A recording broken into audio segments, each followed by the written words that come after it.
My name is Henry Yuen. I'm an associate professor of computer science at Columbia University, and my research is in quantum information and quantum computation. I work on the mathematical foundations of quantum computing and quantum information. My research definitely does intersect with cryptography and trying to figure out, in the age when everyone has a quantum computer, what does cryptography look like? What can we do? Can we use quantum computers not just to break cryptography, but also to help us do new forms of cryptography and achieve new forms of private communication. I run my own research group, so I have several PhD students and postdocs, and we all work on different aspects of quantum computer science and quantum cryptography. What is your approach to quantum cryptography? Yeah, so maybe I'll start by saying within the world of quantum cryptography, there's actually two different branches. One which is called post-quantum cryptography, which many people have heard of, and the other is what I'd like to call fully quantum cryptography. So post-quantum cryptography is this area in which you want to find replacement crypto systems that protect against quantum computers, but these crypto systems are still compatible with our everyday computers, like our classical computers.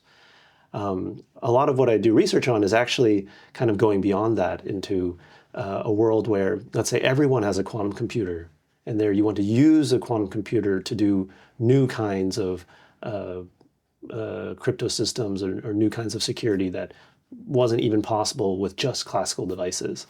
So that's a lot of what my research focuses on. Part of that does depend on what you just mentioned, this lattice cryptography. So the efforts by NIST then are mostly post-quantum cryptography, not quantum cryptography yet. Is that correct? That's right. So NIST is largely focusing on recommending standards for what happens when there are quantum adversaries, what replacement crypto systems should everyday users and classical computers use. And do you think that effort is enough, or we need, actually is a part of another question, do you know other organizations that are working internationally to set a standard, well, first for post-quantum cryptography and then quantum cryptography? Yeah, so definitely NIST is the biggest player in the most well-recognized player in setting a standard for this post-quantum cryptography. But there are other organizations, such as I know that the EU has a body that's focused on trying to set a EU standard. And of course, they're looking to what NIST recommends as to influence their decisions, but they ultimately want to set their own standard. And similarly, I believe China also has their own body that's trying to figure out what standards they want to set. So there's different international organizations out there. But definitely NIST is probably the biggest one. Do you think that all this quantum research could also lead to a new form of mathematics? So we know quantum physics, we know quantum computing again, but the logics and then also the math that might be revealed by all this research. Maybe it's going to be a computer revealing this, or maybe it's going to be a physicist revealing this. Do you think there is some, well, maybe that's what you call the quantum logic, quantum information theory. Right. But in math, do you think there could be something like that? Definitely. I mean, there's a couple examples I can use to illustrate this. So even in theoretical quantum information research, some of the results that have been produced there, including some from myself and my collaborators, have actually shed new light and given answers to old math questions that on the surface had nothing to do with quantum computing or quantum information. But the ideas from quantum computing and computer science and information processing have actually helped give a new perspective and new approaches to developing new sorts of mathematics. So that's something that's been exciting for both the quantum community as well as the pure mathematics community. And so there's been examples of things like that. Maybe more closer to the realm of cryptography.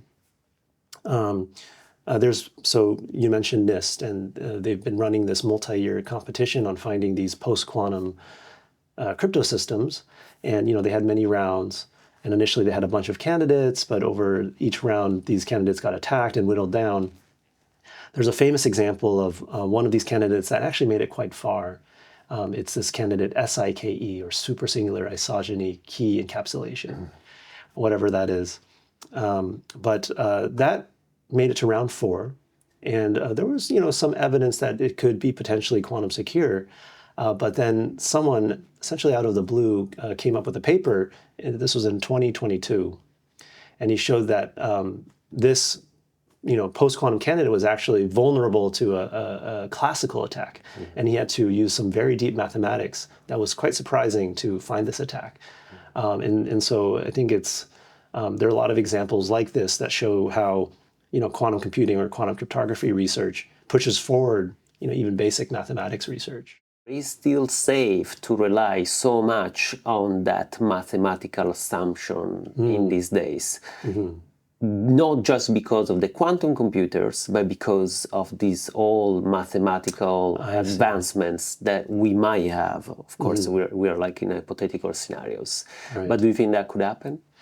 That's a very interesting question. So basically you're asking that even before we have a quantum computer, could somehow the act of doing research into it help us come up with maybe a classical algorithm to break the factoring assumption? Maybe a very simple algorithm, because after all, it's a mathematical, quite simple assumption. Right. As that's always a possibility. We do know that if you build a quantum computer, you can solve integer factorization really quickly.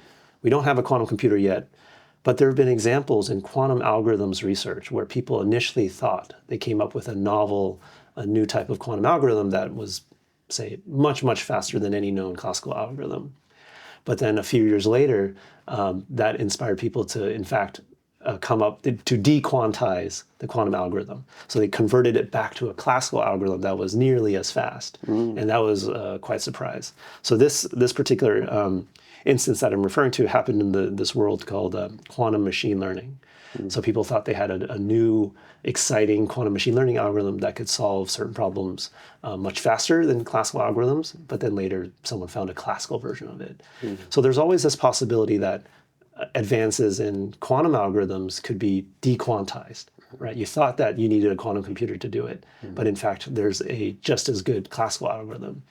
We don't know something like this yet for Shor's algorithm or the factoring problem.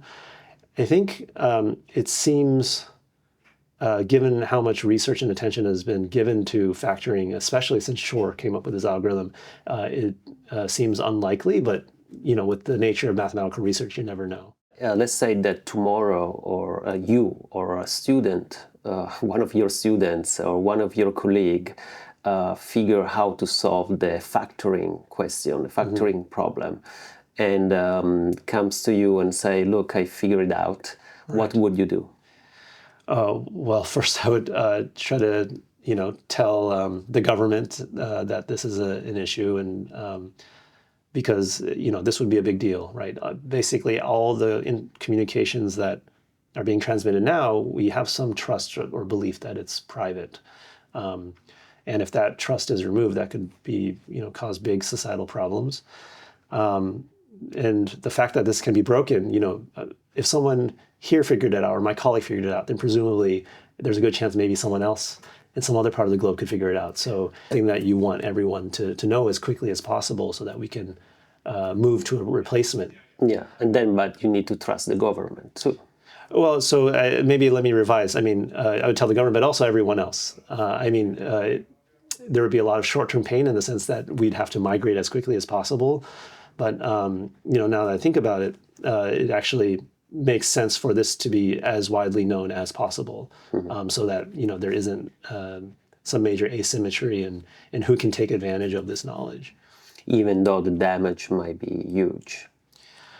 Well, that's right. That's something that's a difficult ethical question to raise. Like you said, you could trust the government and just tell them, but at some point this is too big of a secret to keep secret, right? Because in order to solve the problem, you need everyone to migrate over, and that can't be done without everyone knowing.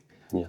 So there was a Trump executive order rolling back the previous administration's recommendations for encouraging everyone to standardize these post-quantum crypto systems by, I think they set a date of 2035.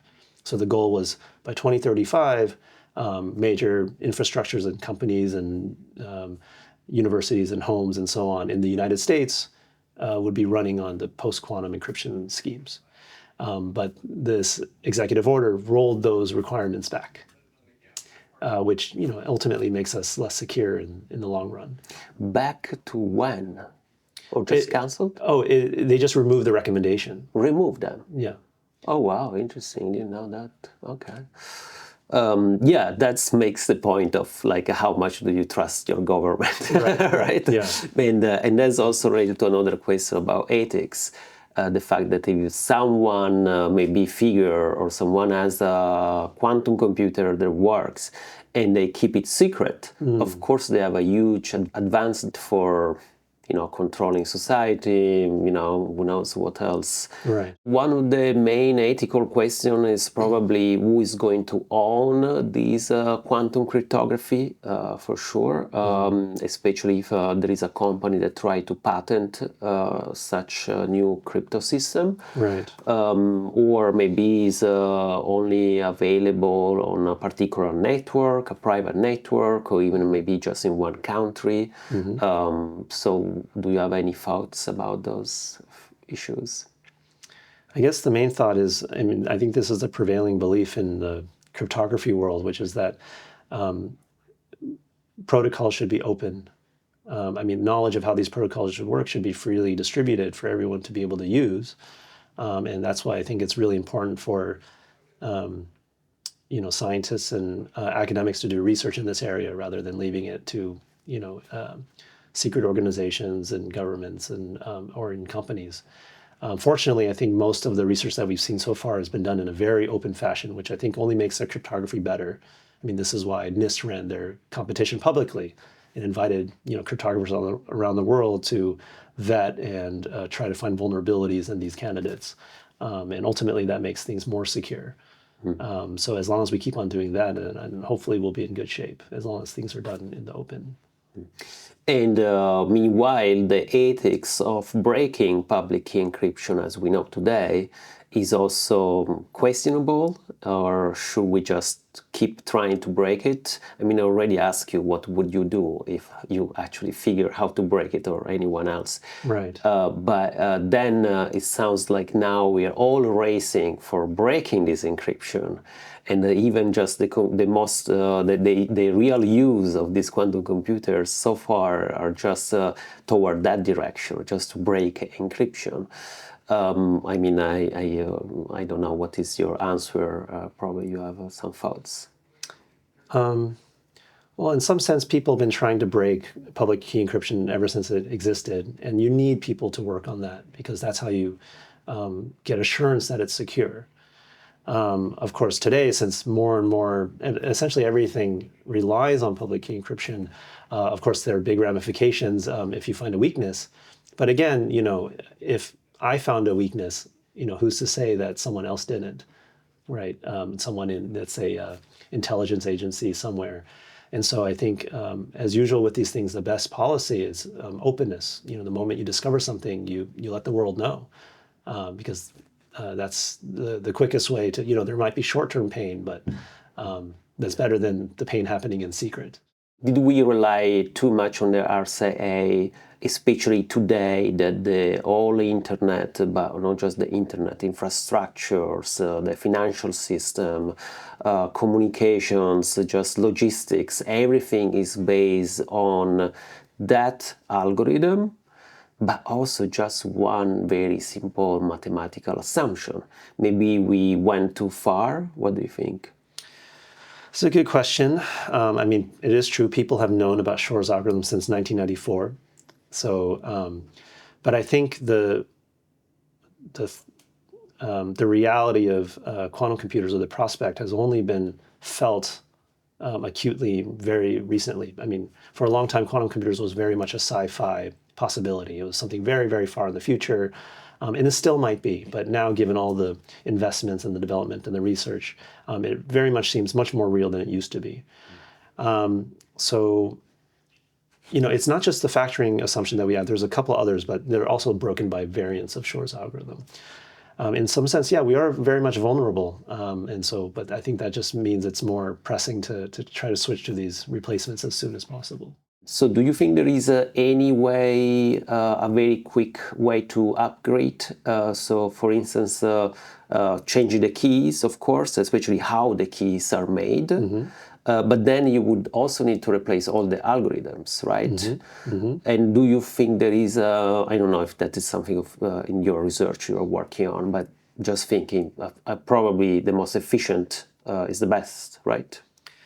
Coming up with the replacement crypto system is one thing, but then how do you upgrade all of the computer systems? And this is probably the hardest part, because you have to get so many different actors and institutions and individuals to switch over the systems that they use. And there's lots of legacy computer systems out there that have all sorts of bugs. They're old, they're not patched well, and so forth.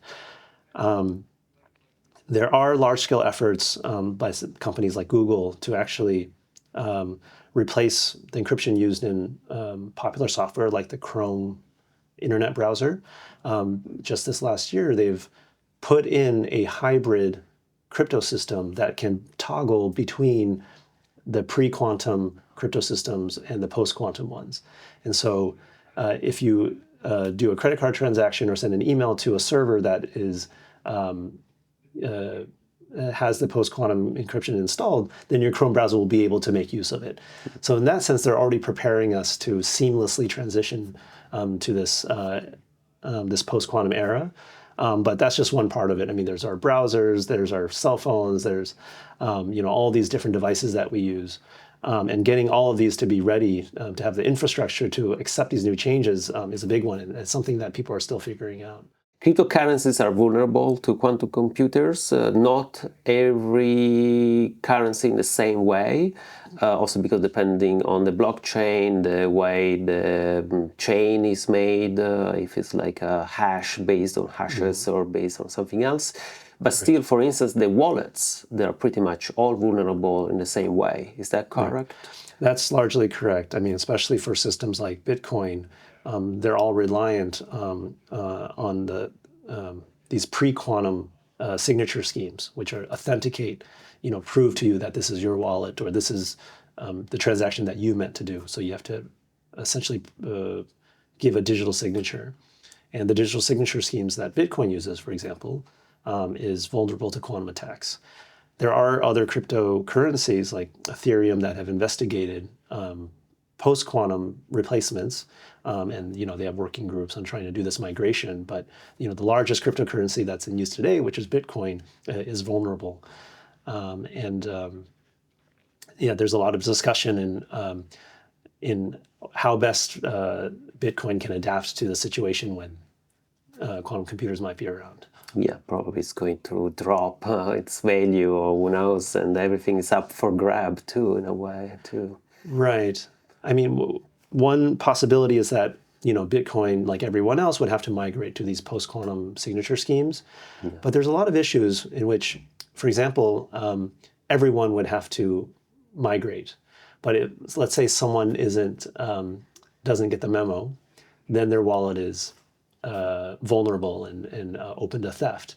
And in fact, there are some, for example, the original wallets of Satoshi Nakamoto have not really been touched in since the beginning of Bitcoin. And who knows if these will ever be moved, or maybe their wallets have been forgotten. And so there's kind of a big question in the Bitcoin community of what do we do with these wallets that have just been sitting there for a decade plus?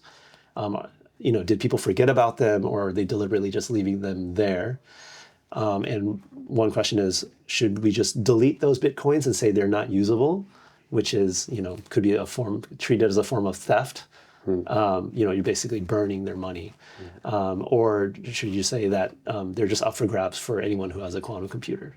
And so there's this ethical question of what to do with it. Well, we will know soon. Probably right. Something will happen. Do you also create your own way to make a new cryptography, or do you have different approach?